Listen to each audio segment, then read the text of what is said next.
여돈의 주식 이야기 여의주 오늘도 돌아왔습니다. 오늘 시장에서 그나마 좀 안 좋은 시장 속에서 계속해서 희망을 갖게 하는 그리고 신고가 흐름이 계속해서 나타나고 있는 종목에 대한 이야기를 나눠볼 텐데요. 바로 코스닥 시총 1위 종목인 알테오젠 이야기입니다. 참 오랜만이죠. 이 코스닥 시총 1위 자리에 알테오젠 이런 바이오 관련한 종목들이 이렇게 오랜 시간을 차지한 지가 신라젠 이후로 정말 처음입니다. 이 그동안 에코프로 그룹주들이 계속해서 독주를 했고 에코프로 그룹주들이 살짝 쉬어가는 사이에 알테오젠이 신흥 강자로 떠오르면서 어제도 또 신고가 경신하는 모습이 나타났는데요. 알테오젠의 코스닥 시총 1위 굳히기 기술력으로 입증하고 또 계약으로 증명을 하고 있는 알테오젠 이야기뿐만 아니라 바이오 그리고 알테오젠 말고 또 뭘 볼 수 있는지까지 체크해 보도록 하겠습니다. 최근 외국인들의 수급이 계속해서 이탈되고 있다라고 말씀을 드렸죠. 그럼에도 불구하고 바이오, 특히나 코스피에서는 삼성바이오로직스 그리고 코스닥에서는 알테오젠에 대한 매수세가 이어지고 있습니다. 올 하반기에 바이오 업종에 올인을 하고 있을 정도로 수급이 이어지고 있는데요. 삼성바이오로직스와 알테오젠에만 1조 5천억 규모의 자금을 쏟아내고 있습니다. 삼성바이오로직스를 가장 많이 샀습니다. 하반기 기준으로고요. 7월 이후에 11월 8일 기준으로 9,200억 넘게 순매수를 했고 알테오젠 같은 경우에는 외국인 매수, 순매수 2위 종목으로 5,800억 넘게 사들이고 있습니다.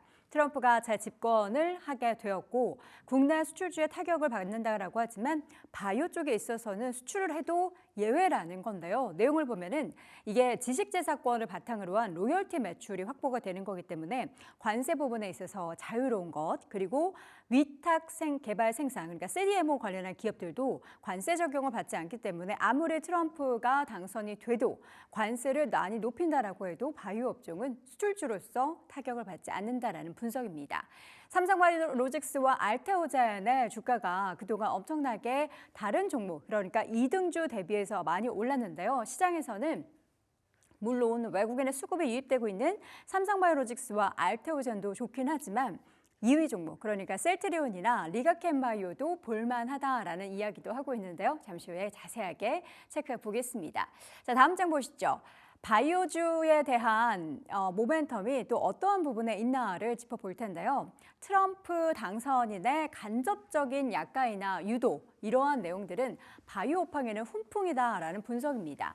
만약에 직접적으로 약가 인하를 하겠다라고 선포를 하고 그렇게 정책들이 진행이 된다면 기업의 수익성은 악화될 우려가 있죠. 신약 개발에 대한 투자도 감소하면서 이러한 부분이 악재일 텐데 앞서 이야기했었던 간접적인 약가 인하를 유도하게 되면 바이오 업황 개선에는 오히려 기대감을 가져볼 수 있다라는 분석이 제기가 되고 있습니다. 그래서 간접적인 약가 인하로 인해서 글로벌 대형 제약사의 활발한 R&D 연구 개발이 이어질 것이다라는 전망을 하고 있고요.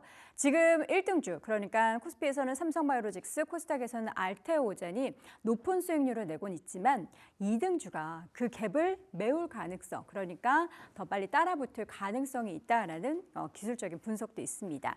2등주는 셀트리온과 앞서 말씀드렸던 리가켄바이오도 기회는 더 있다라는 거고요. 최근에 헬스케어 관련한 지수를 보면은 지수 자체도 굉장히 고점 부근에서 계속해서 등락을 보이고 있는 걸 알 수가 있습니다.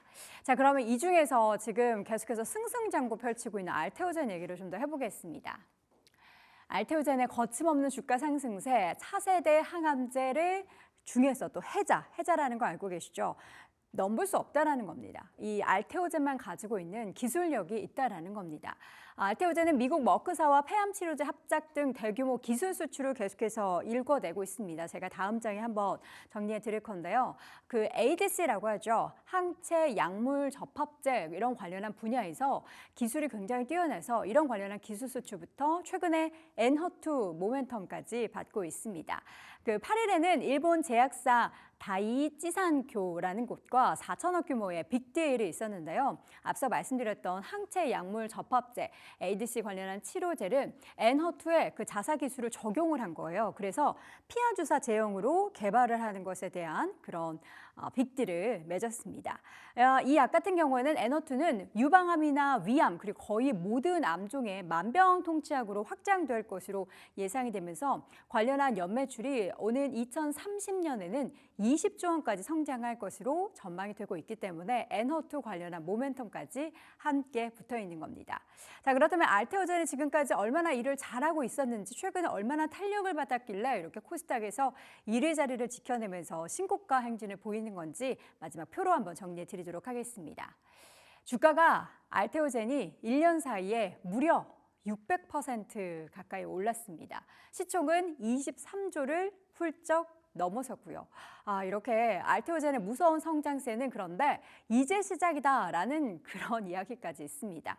앞서 말씀드렸던 11월에 다이찌상코라는 기업과 관련한 지금 빅딜을 마련한 것 4,200억 규모고요. 규모 자체는 뭐 다른 것에 비해서는 적을 수도 있다라고 하지만 앞으로 매출이 늘어나는 것에 또 방점을 찍어야겠죠. 이 밖에도 2019년부터 계속해서 이어왔던 기술 수출이 있었고요.